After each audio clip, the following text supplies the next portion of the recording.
Well, a blessed Easter in my own name and on behalf of all of us here, to you and those you love. I hope these are good days for you.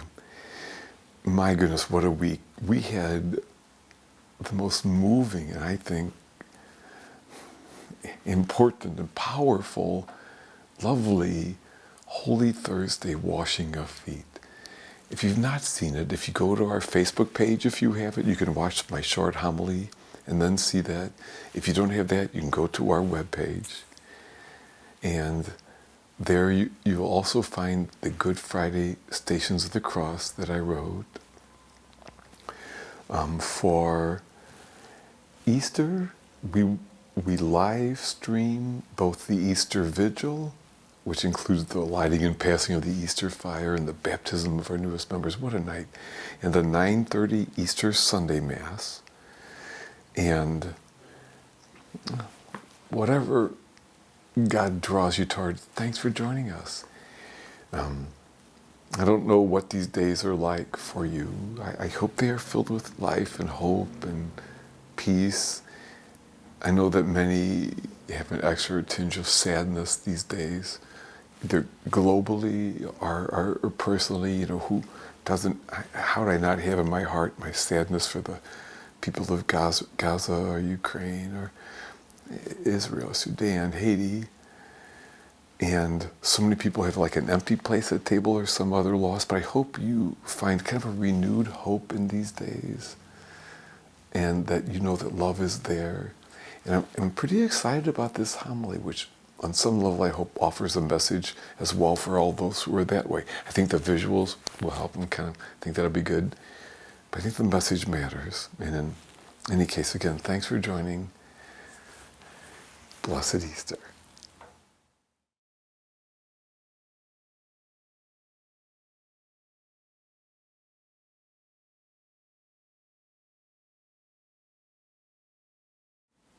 Even as little children, we instinctively know that underwater, we've got to hold our breath so we won't drown. Now, many years ago, some priest buddies of mine and I learned how to scuba dive in someone's backyard pool.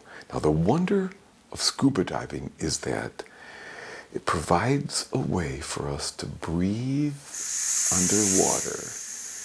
What I learned is that with scuba gear, I could trust that I could breathe underwater and this whole new world opened up for me.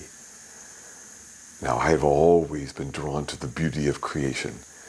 Now, this whole new set of marvels was right before me, and I would just find myself lost in delight and awe.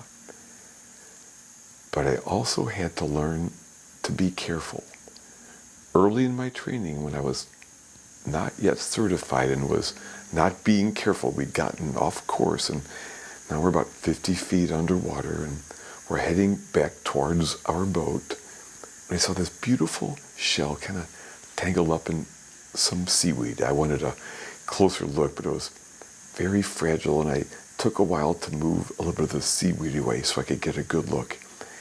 Now, as I was doing that, I breathed in, and suddenly, nothing.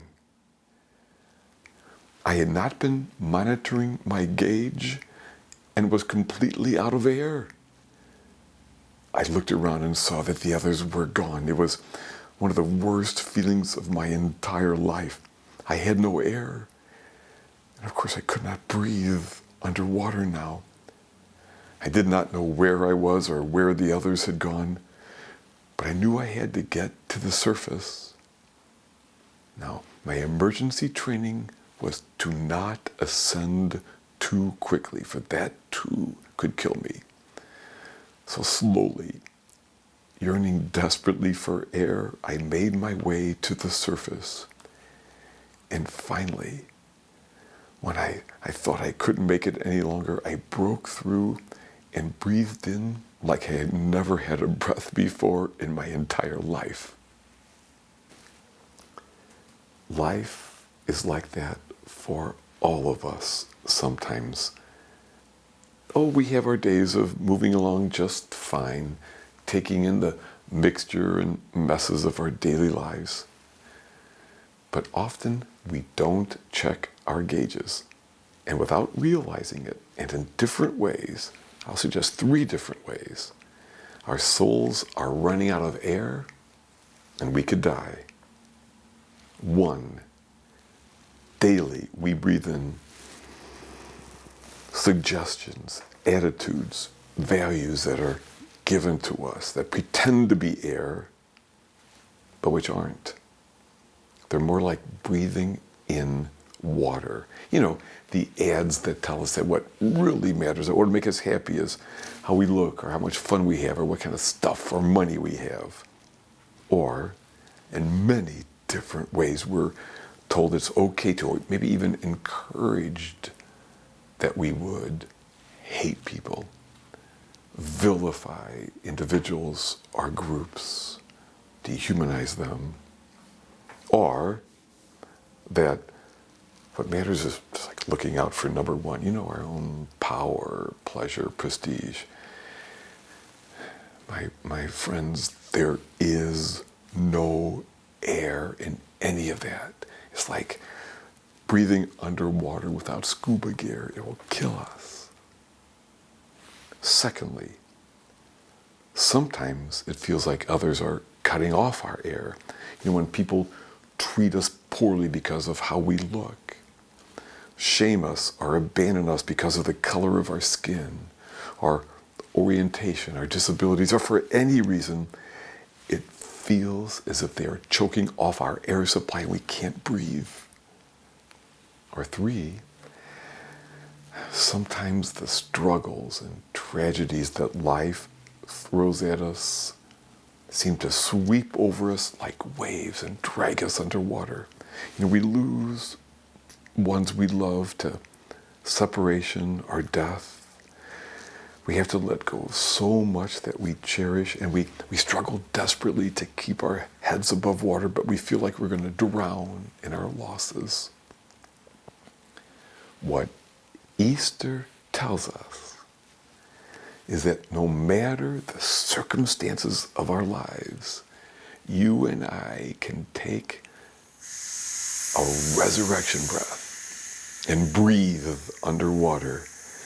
What Easter tells us is that though selfishness and hate could kill Christ, they could not stifle his spirit.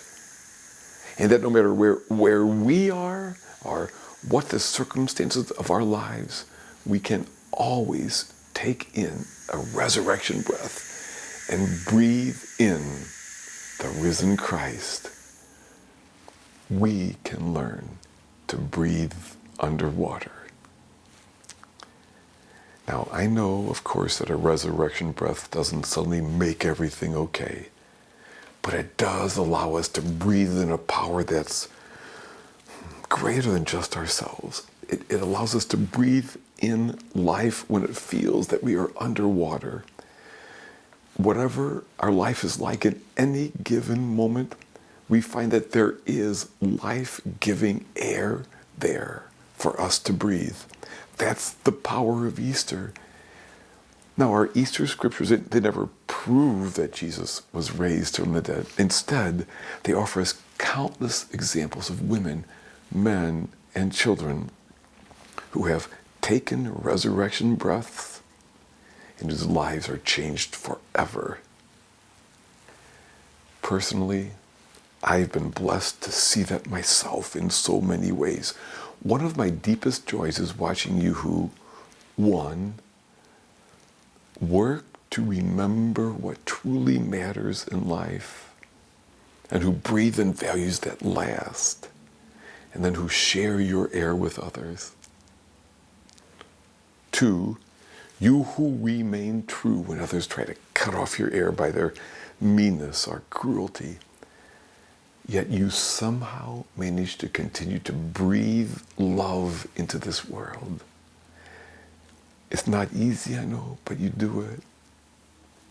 And 3, all of you who find a way, with the help of others around you, to keep breathing when the waves of heartache and grief overwhelm you, and who then eventually offer the life-giving air you've learned to breathe in your suffering for others when they feel that they are underwater in their grief or loss. Holy Saturday night, 7 men and women at Most Sacred Heart will begin the process of breathing underwater. They're baptized, going underwater completely and on purpose with Christ. And then they will rise up with Christ and know that they can always and everywhere breathe in the risen Christ. We remember at Easter, and hopefully going forward, that this is true for each of us as well. That in the midst of loneliness, we can breathe in love, the one who is all love, who loves us beyond imagining and who is with us always. In the midst of sinfulness, shame, we can breathe in the grace to begin again. Always. We can. In the midst of grief, we can breathe in the promise of a life beyond this life, and that love is forever. No matter the oppression or circumstances of our lives, we can learn to breathe underwater. You know, I haven't scuba dived for many years now, but at least a number of years. But when I next do it, you can be darn sure that I've learned and will watch my gauge and monitor my air. And I can tell you, when you learn to trust the air, and that you can really breathe underwater, a whole new world opens up. And we see sights and beauty that we never knew existed. My friends, that is nothing compared to what we can breathe in here. On this Easter, we take a resurrection breath and learn that as we make our way through our days, you and I can indeed breathe underwater.